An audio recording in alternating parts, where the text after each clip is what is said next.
18:40 तो आशा है कि मेरा रब मुझे तेरे बाग से अच्छा प्रदान करे और तेरे इस बाग पर आकाश से कोई कुर्की आपदा भेज दे, फिर वो साफ मैदान होकर रह जाए। 18:41 या उसका पानी बिल्कुल नीचे उतर जाए, फिर तू उसे ढूंढ कर न ला सके। 18:42 हुआ भी यही कि उसका सारा फल घिराव में आ गया। उसने उसमें जो कुछ लागत लगाई थी उस पर वो अपनी हथेलियों को नचाता रह गया, और स्थिति यह थी कि बाग अपनी टट्टियों पर हा पड़ा था और वो कह रहा था, क्या ही अच्छा होता कि मैंने अपने रब के साथ किसी को साझीदार न बनाया होता। उद्धरण चिन्ह 18:43 उसका कोई जत्था न हुआ जो उसके और अल्लाह के बीच पड़कर उसकी सहायता करता और न उसे स्वयं बदला लेने की सामर्थ्य प्राप्त थी। 18:44 ऐसे अवसर पर काम बनाने का सारा अधिकार परम सत्य अल्लाह ही को प्राप्त है। वही बदला देने में सबसे अच्छा है और वही अच्छा परिणाम दिखाने की स्पष्ट से भी सर्वोत्तम है। 18:45 और उनके समक्ष सांसारिक जीवन की उपमा प्रस्तुत करो। ये ऐसी है जैसे पानी हो, जिसे हमने आकाश से उतारा तो उससे धरती की पौध घनी होकर परस्पर गुंथ गई, फिर वो चूरा चूरा होकर रह गई, जिसे हवाएं उड़ाए लिए फिरती है। अल्लाह को तो हर चीज की सामर्थ्य प्राप्त है। 18:46 माल और बेटे तो केवल सांसारिक जीवन की शोभा है, जबकि बाकी रहने वाली नेकियां ही तुम्हारे रब के यहाँ परिणाम की दृष्टि से भी उत्तम है और आशा की दृष्टि से भी वही उत्तम है। 18:47 जिस दिन हम पहाड़ों को चलाएंगे और तुम धरती को बिल्कुल नग्न देखोगे और हम उन्हें इकट्ठा करेंगे तो उनमें से किसी एक को भी न छोड़ेंगे। 18:48 वे तुम्हारे रब के सामने पंक्तिबद्ध उपस्थित किए जाएंगे, तुम हमारे सामने आ पहुँचे जैसा हमने तुम्हें पहली बार पैदा किया था। नहीं, बल्कि तुम्हारा तो यह दावा था कि हम तुम्हारे लिए वादा किया हुआ कोई समय लाएंगे ही नहीं। 18:49 किताब काम पत्रिका रखी जाएगी तो अपराधियों को देखोगे कि जो कुछ उसमें होगा उससे डर रहे हैं और कह रहे हैं, हाय हमारा दुर्भाग्य। यह कैसी किताब है कि यह न कोई छोटी बात छोड़ती है न बड़ी, बल्कि सभी को इसने अपने अंदर समाहित कर रखा है। जो कुछ उन्होंने किया होगा सब मौजूद पाएंगे। तुम्हारा रब किसी पर जुल्म न करेगा। 18:50 याद करो जब हमने फरिश्तों से कहा, आदम को सजदा करो, तो इबलीस के सिवा सबने सजदा किया। वो जिन्नों में से था, तो उसने अपने रब के आदेश का उल्लंघन किया। अब क्या तुम मुझसे इत्र से और उसकी संतान को संरक्षक मित्र बनाते हो, हालांकि वे तुम्हारे शत्रु है। क्या ही बुरा विकल्प है जो जालिमों के हाथ आया। 18:51 मैंने न तो आकाशों और धरती को उन्हें दिखाकर पैदा किया और न स्वयं उनको बनाने और पैदा करने के समय ही उन्हें बुलाया। मैं ऐसा नहीं हूं कि गुमराह करने वालों को अपनी बाहुभुजा बनाऊं। 18:52 याद करो जिस दिन वो कहेगा, बुलाओ मेरे साझीदारों को, जिनके साझीदार होने का तुम्हें दावा था, तो वे उनको पुकारेंगे, किंतु वे उन्हें कोई उत्तर न देंगे और हम उनके बीच सामूहिक विनाश स्थल निर्धारित कर देंगे। 18:53 अपराधी लोग आग को देखेंगे तो समझ लेंगे कि वे उसमें पड़ने वाले हैं और उससे बच निकलने की कोई जगह न पाएंगे। 18:54 हमने लोगों के लिए इस कुरान में हर प्रकार के उत्तम विषयों को तरह तरह से बयान किया है, किंतु मनुष्य सबसे बढ़कर झगड़ालू है। 18:55 आखिर लोगों को, जबकि उनके पास मार्गदर्शन आ गया, तो इस बात से कि वे ईमान लाते और अपने रब से क्षमा चाहते, इसके सिवा किसी चीज ने नहीं रोका कि उनके लिए वही कुछ सामने आए जो पूर्व जनों के सामने आ चुका है, यहाँ तक कि यातना उनके सामने आ खड़ी हो।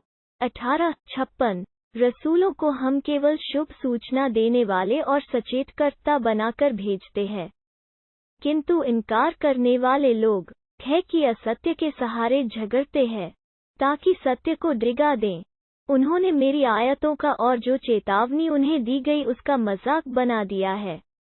18:57 उस व्यक्ति से बढ़कर जालिम कौन होगा जिसे उसके रब की आयतों के द्वारा समझाया गया, तो उसने उनसे मुंह फेर लिया और उसे भूल गया जो सामान उसके हाथ आगे बढ़ा चुके हैं। निश्चय ही हमने उनके दिलों पर पर्दे डाल दिए हैं कि कहीं वे उसे समझ न लें, और उनके कानों में बोझ डाल दिया कि कहीं वे सुन न ले।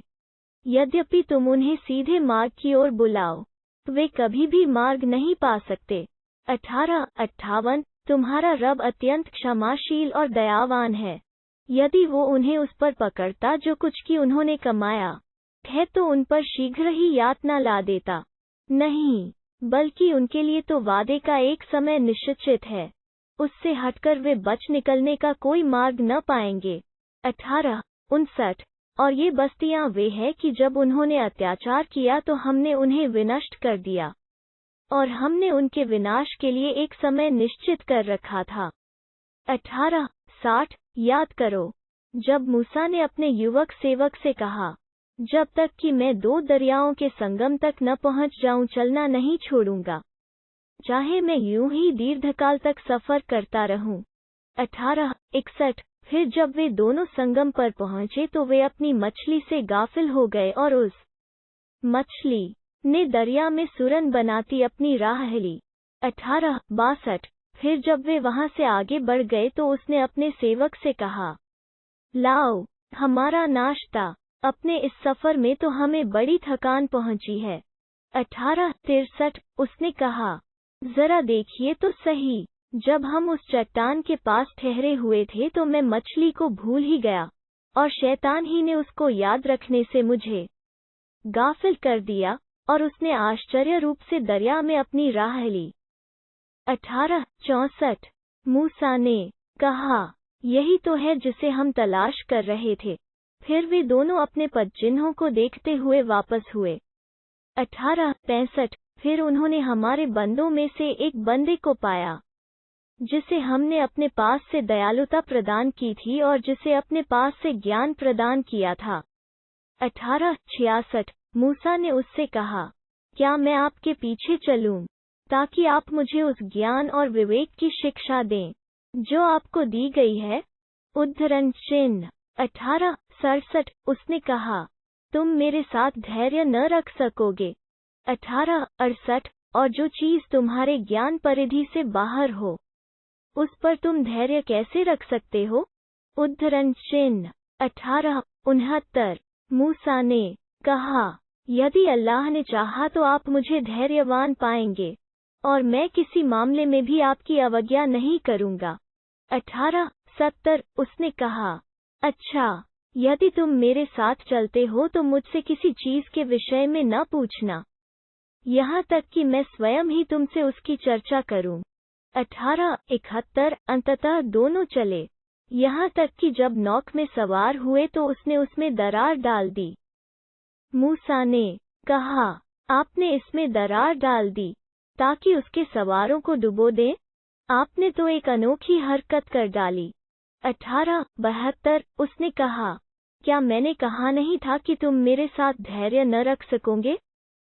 उद्धरण चिन्ह 18:73 कहा, जो भूल चूक मुझसे हो गई उस पर मुझे न पकड़िए और मेरे मामले में मुझे तंगी में न डालिए।